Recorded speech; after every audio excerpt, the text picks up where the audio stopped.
O comportamento é sempre resultado de um hábito que se fixa no inconsciente, passando a expressar-se automaticamente, tornando-se uma das características da personalidade de cada indivíduo. A repetição de todo pensamento que se transforma em ação irá constituir-se um hábito que passará a manifestar a forma de comunicação com o mundo exterior. Pela qualidade emocional e moral de que se constitui, passa a traduzir os valores enfermiços ou saudáveis que fazem parte dos relacionamentos pessoais com os outros. Transferindo-se de uma para outra existência, esses hábitos fortalecem-se cada vez mais, apresentando-se como tendências e impulsos que conduzem o seu possuidor com submissão. Quanto mais fixados no inconsciente, mais difíceis fazem-se de ser erradicados, particularmente quando são formados pelo pessimismo, pelo desvio de orientação moral, pelos vícios. É de inadiável necessidade a análise íntima em torno das aspirações e das suas manifestações, de modo que se torne exequível a mudança dos hábitos doentios, dando lugar a outras formas de sentir e de viver. Pensar, portanto, corretamente, dentro dos padrões de equilíbrio, deve ser a maneira mais eficaz para lograr a paz, o bem-estar durante a trajetória física na Terra. Os pensamentos armazenados no teu inconsciente constituem a tua identidade perante a vida, e será com eles que despertarás além do corpo, quando a desencarnação arrebatar-te na direção da imortalidade. Joana de Ângeles.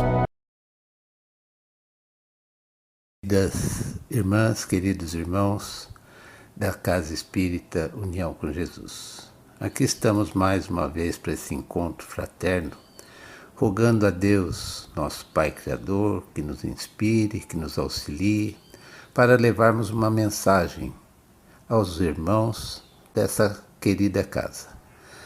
O momento de hoje, no capítulo de hoje, para o qual a gente foi chamado a colaborar, faz menção àquele encontro de Jesus, ou de Jesus quando foi levado para ser julgado, e diante de Pilatos, quando questionado sobre se era o reino dele, se era o rei dos judeus, ele respondeu a Pilatos: não, meu reino ainda não é daqui.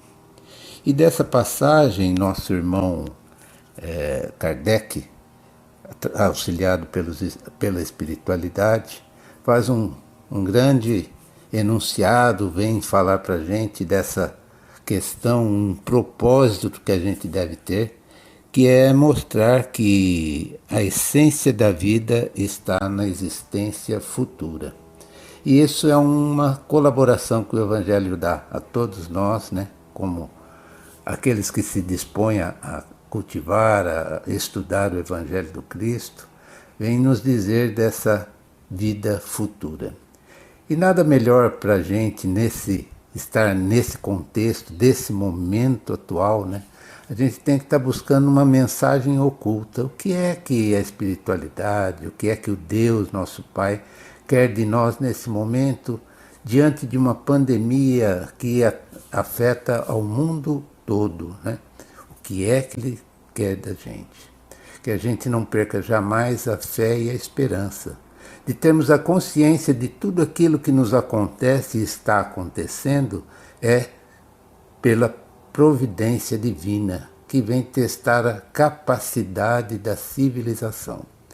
Antes, muitos se preocupavam com as guerras, com os depósitos de armas que existiam nas grandes potências, que podiam destruir o nosso mundo, né? O planeta Terra, né? Muito mais de 3 vezes, 10 vezes, se fosse necessário, com as armas que estão aí disponíveis. Mas aí a gente vê que um vírus, né? Uma partícula invisível aos nossos olhos, vem mostrar para a gente que todo esse armamento, né, é menos letal ou menos perigoso do que esse vírus, né? E aí a gente tem que descobrir nesse momento o quanto nós somos pequenos diante da vida, né? E a certeza que nos dá a espiritualidade é que nós sairemos melhores, mais sábios de todo esse sofrimento que está passando a humanidade. Nós notaremos que nós nos necessitamos enquanto pessoas e que a solidariedade é a única maneira de salvar a humanidade, tendo a educação como base, né? Então a gente vê que é necessário que nós nos eduquemos para vivenciar nesse mundo novo com todas essas dificuldades. E qual deve ser a preocupação? É do respeito para com o próximo. Então as medidas sanitárias que são recomendadas, né, de usar máscara, distanciamento social, lavar as mãos, né, nada mais é do que a gente fazer isso pensando na gente, na nossa saúde, mas também pensando no outro, na saúde do nosso irmão. Então a gente deixa essa mensagem dentro desse contexto, né, desse momento que nós estamos passando. Esse capítulo vem mostrar para a gente, né, a necessidade de nos educarmos, de termos solidariedade, de estar pensando ainda mais no outro, no nosso próximo. E também falar dessa perspectiva da vida futura, né? A crença na vida futura muda o ponto de vista que se tem da vida presente. Tendo em mente a vida após a morte, a encarnação é vista como uma passagem, como um ponto no total de nossas existências. Nessa perspectiva, a dor, o sofrimento e todo tipo de dificuldade tem curta duração, por mais longo que nos pareçam. Quando a gente está nessa situação de aflição, de sofrimento, parece que o tempo demora mais, né? A gente vai vendo que já se passaram um ano, quase 1 ano e meio que estamos nisso daí, e a gente está aí, né, tendo as dificuldades, mas tendo força também para superar. Se tivermos já perdas de entes queridos, de pessoas que são próximas, mas a gente está vendo que a preocupação, a mobilização mundial em torno das vacinas, em torno da procura de uma saída, está levando vários países e povos a se unirem para buscar as soluções, né? Os problemas estão aí, mas também existem as soluções. Assim, a abnegação, a humildade, a caridade tornam-se preocupações relevantes. Não se pergunta a posição que ocupa, mas as lágrimas que procurou enxugar. Além disso, o crente sincero procurará caminhar entre sarças e espinhos e não entre as flores. Tirar das dificuldades que se apresentarem no caminho forças de fé e esperança para almejarmos e buscarmos dias melhores. Jesus, quando disse que meu reino não é deste mundo, ele não quis relevar, né? Não quis dar menos importância à nossa vida presente. Ele quis sim que esse mundo, diz sim que essa experiência não é única. A vida futura é uma conquista de todos nós e que o nosso Pai Criador nos chama para a construção de um mundo melhor. A gente traz aqui para a nossa reflexão um trecho de André Luiz, onde ele nos ensina: não espere a morte para solucionar as questões da vida, nem alegue enfermidade ou velhice para desistir de aprender, porque estamos excessivamente distantes do céu. Veja o chamado que nosso irmão André Luiz nos faz, né, para que nós estejamos crentes, né, nós estejamos conscientes de que esse céu, né, que a vida futura ainda está distante de nós, né, como nós imaginamos o céu como um lugar de beatitudes, só coisas boas, né, esse daí deve ser uma conquista que nós devemos almejar. E devemos nos responsabilizar pelo mundo em que estamos vivendo. Nos tempos de Moisés, ele ensinava o que não fazer: não matar, não roubar, não cobiçar as coisas alheias, não dizer falsos testemunhos. Jesus veio dizer o que devemos fazer para a conquista do reino dos céus: amar a Deus sobre todas as coisas e ao próximo como a nós mesmos. E o Espiritismo veio para dizer o porquê fazer. A Terra assim a abençoada escola da alma imortal, que nela estagia por longos períodos de purificação do próprio ser. Da mesma forma que o aluno, após ser diplomado, não precisa mais dos bancos escolares. Também o homem, depois de adquirir as virtudes pelas quais trabalhou em sucessivas encarnações, não mais precisa estagiar em mundos materiais, podendo, a partir daí, ter na espiritualidade e em mundos mais evoluídos a experiência de que agora carece. Então, queridas irmãs, queridos irmãos, fica essa mensagem para a nossa reflexão, né?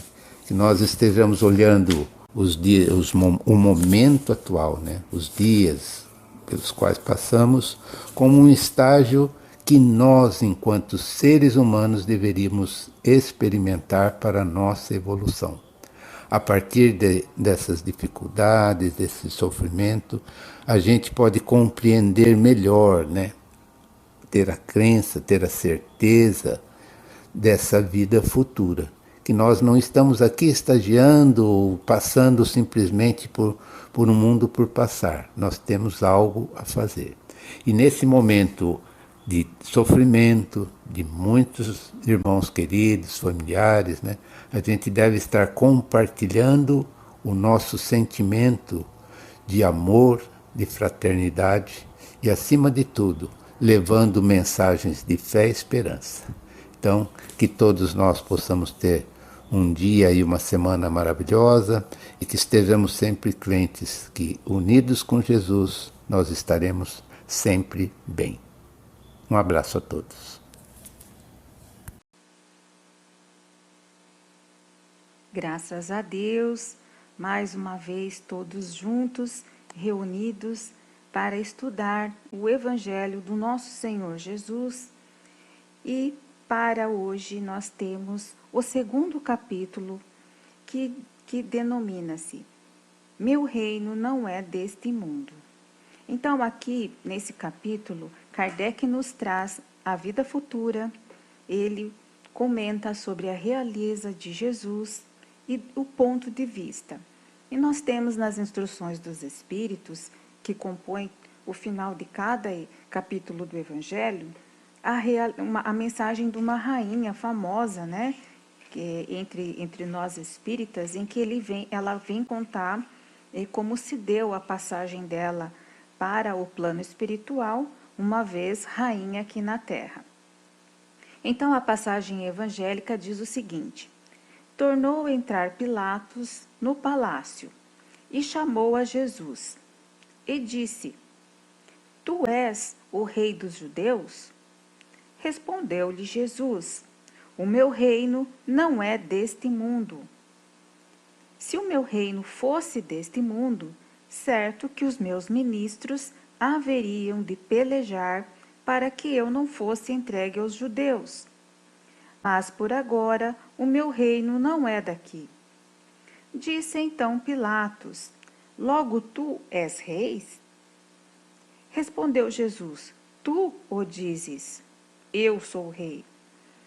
Eu não nasci e nem vim a este mundo, senão para dar testemunho da verdade. Todo aquele que é da verdade ouve a minha voz. João, capítulo 18, versículos 33, 36 e 37. Então, a gente vê aqui pelas palavras de Jesus, ele passando para nós a certeza da vida futura. Ele coloca como para nós que a humanidade deve se preocupar, sim, com as coisas terrenas, mas, sobretudo, o objeto maior da preocupação de nós, homens aqui, a nossa meta, o nosso destino é a vida futura. Por isso que Kardec diz que é o segundo tema do Evangelho segundo o Espiritismo. Ele foi colocado aqui porque é o ponto principal da doutrina, dos ensinamentos de Jesus. Então, graças a essa certeza da vida futura, nós vamos nos preocupar, sim, com todos os seus ensinamentos morais. É bom lembrar que na época do Cristo, os judeus eles tinham sim a ideia da vida futura, então não foi uma novidade, né? Porém, eles tinham uma incerteza muito grande, eles não sabiam como isso acontecia. Eles tinham já alguns conceitos, como os anjos já serem nascido anjos, né? Não passava ainda aquele pensamento, ou não tinham aquele conhecimento que todos nós homens estaremos, né? Que a humanidade vai evoluir e que a humanidade também vai atingir a angelitude, assim entendida por eles naquela época. Eles davam muito valor pelos bens na terra, então eles acreditavam que eram beneficiados por serem bons com bens na terra. Eles acreditavam que a sua nação, a supremacia da nação era dada pelas vitórias sobre os inimigos. Então eles tinham sim esse conceito ainda muito bélico, né? Muito apegado a coisas materiais. Aí, de repente, vem Jesus oferecendo a realeza do amor, da compreensão, da humanidade, né? Da misericórdia, da mansuetude. Então, isso realmente acabou chocando com os interesses daquelas pessoas da época. Então, ele promete, né, o quê? Jesus promete que aqueles que seguirem os mandamentos de Deus, né, se acharão num bom lugar como recompensa, ou seja, na vida futura, porque o reino do Cristo não é desse mundo. A realeza de Jesus, ela se dá pela sua autoridade moral, como um espírito mais evoluído, um espírito de escola que passou aqui entre nós. Aliás, passou não, ele veio para nos libertar, para nos ensinar a amar. Então, o Espiritismo, que é a terceira revelação, vem complementar aí esse ponto que naquela época o Cristo não podia estar fazendo, né? É como se ele desse muita luz para aquelas pessoas que não conseguiam ainda enxergar. Então, o Espiritismo veio na época certa, em que tanto a filosofia, a ciência e as religiões também já estavam mais preparadas, já estavam mais, como diz Kardec, maduros para compreender a verdade. Então, com o Espiritismo, a vida futura ela deixa de ser uma incerteza, um artigo de fé, né? E sim, ela vem sendo o quê? Demonstrada através de quem? das vozes que vêm do céu, né? Das vozes dos nossos próprios parentes, amigos, que passam para a vida espiritual e vêm dar o testemunho. Então, Kardec chama das testemunhas oculares. Essa foi a grande missão do Chico, né? O Chico, a gente sabe que tinha diversos tipos de mediunidade, ele tinha esse intelecto avançado, com todas as suas qualidades de bondade, de amor, mas a sua principal missão foi essa, foi dar essa certeza da vida futura através da consolação de tantos corações que iam em busca de mensagens, de notícias, né, de entes queridos que partiam. Então, está aí, né, o Espiritismo trazendo então a certeza de como nós, como espíritos, estaremos passando para a verdadeira vida, a verdadeira espiritual. Deixa de ser a vida futura, então, uma incerteza. A realeza de Jesus realmente é uma realeza que se denomina, né, a realeza moral, né? E essa realeza moral, ela não se perde, né? Podem passar anos e mais anos, aliás, já passaram mais de 2000 anos, e o Cristo ainda permanece, porque ele diz aqui que ele vem trazer a verdade, ele vem dar o testemunho da verdade, e a verdade é universal, ela vai servir para nós aqui no nosso plano, para o plano espiritual, para as demais moradas na casa do Pai. É essa verdade que Jesus nos trouxe. Existe, claro, a realeza terrena ou os títulos terrenos, né, que são passageiros. Aliás, de toda a linhagem real, que a gente sabe que vários países têm e ainda mantêm, tiveram ou ainda mantêm, poucos são lembrados, né, ou poucos marcaram a humanidade como foi o nosso Mestre Jesus. Então, a realeza, ela se dá com a moralidade aplicada pelo nosso Mestre Jesus em cada ação, em cada pensamento, em cada gesto. Aí nós temos aqui um último ponto abordado nesse capítulo, que Kardec colocou como ponto de vista, ou seja, a ideia clara e precisa que se faz da vida futura dá uma fé inabalável no futuro. E essa fé tem enormes consequências sobre a moralização dos homens, uma vez que muda completamente o ponto de vista sob o olhar que encaram a vida terrena. Então, aqueles que acreditam na vida futura, eles olham, né, de cima para baixo, ou seja, todas as coisas, todas as dificuldades, todas as provas terrenas, ele consegue enxergar como uma passagem necessária, né? E agradece ainda pelas dificuldades, pelos obstáculos, agradece, mesmo não tendo todo o conhecimento do porquê que eu estou passando por isso, mas com essa certeza do ponto de vista da vida futura, ele sabe que é necessário, né, passar por aquilo. Então isso dá uma calma, suaviza a amargura, ele procura não carregar mágoas, ele vai perdoando e ele se perdoa também durante essa estada aqui, né, no plano terreno, que é muito rápido, né? O que é uma reencarnação diante da eternidade. Mas, ao contrário, o homem que ele concentra todos os pensamentos na vida terrena, ele está sempre inseguro, ele demanda muito esforço, né, para as coisas materiais, terrenas, ou seus interesses terrenos, e qualquer perda que ele tem, para ele é muito doloroso, né, porque fala, eu custei para conseguir, agora eu perdi. Até mesmo, né, a partida de entes queridos causa uma angústia muito, uma tristeza muito forte, muitos às vezes nem conseguem se recuperar totalmente. Então, todo mal que atinge aqueles que não têm essa certeza da vida futura, acaba assim afetando, né, a vida deles. Eles têm uma vida muito mais triste, mais pesada, né?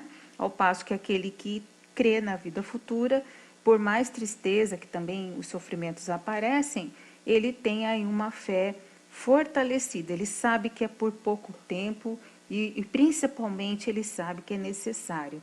Então, o Evangelho de hoje nos dá, sim, essa certeza, né? Vem trazer esses ensinamentos do Cristo, da certeza da vida futura, o que não também impede de que a gente se esforce na vida presente, né? Não é porque eu sei que aqui é provisório que eu não vou me esforçar, estudar, conquistar os meus bens materiais. Tudo isso significa um progresso da inteligência, um progresso material, é um progresso também moral, né? Saber empregar os seus conhecimentos, as suas habilidades para contribuir aí para a sociedade, para o seu bem, né, pessoal e para os demais. Então Deus, ele não condena, portanto, né, que a gente também se preocupe com os bens materiais. O que Deus se preocupa é com o abuso, é com o apego, né, demasiado nas coisas materiais ou no presente, em prejuízo das coisas futuras da alma. Então, esse abuso é que a gente tem que se acautelar. Ninguém precisa falar para nós que nós temos que trabalhar, que nós temos que pagar as nossas contas, ninguém precisa. Isso já é uma responsabilidade que nós temos. O que nós precisamos a todo instante estar reforçando é justamente saber que não é só isso, né? Que nos aguarda aí a vida futura. Então, essa certeza também, em épocas em que estamos atravessando uma prova coletiva necessária e abençoada, né? Estarmos aqui juntos, podendo estar enfrentando, né, com Jesus, com as equipes espirituais, essa pandemia, a certeza da vida futura, ela vai assim nos dar essa calma necessária, ela vai suavizar as amarguras que a gente vê e vamos, né, aproveitar essa oportunidade para dar o exemplo, né, buscar aí palavras, buscar pensamentos e ações sempre elevadas, contribuindo aí com as grandes equipes espirituais que estão trabalhando nesse instante no planeta para salvar vidas, para consolar e principalmente trabalhando também nos pensamentos, né? Porque a dor, a falta do dinheiro, a fome transforma a personalidade da pessoa. Então, com as nossas preces, com as nossas vibrações, estaremos unidos com Jesus nessa grande prova. Então, que Deus nos abençoe hoje e sempre.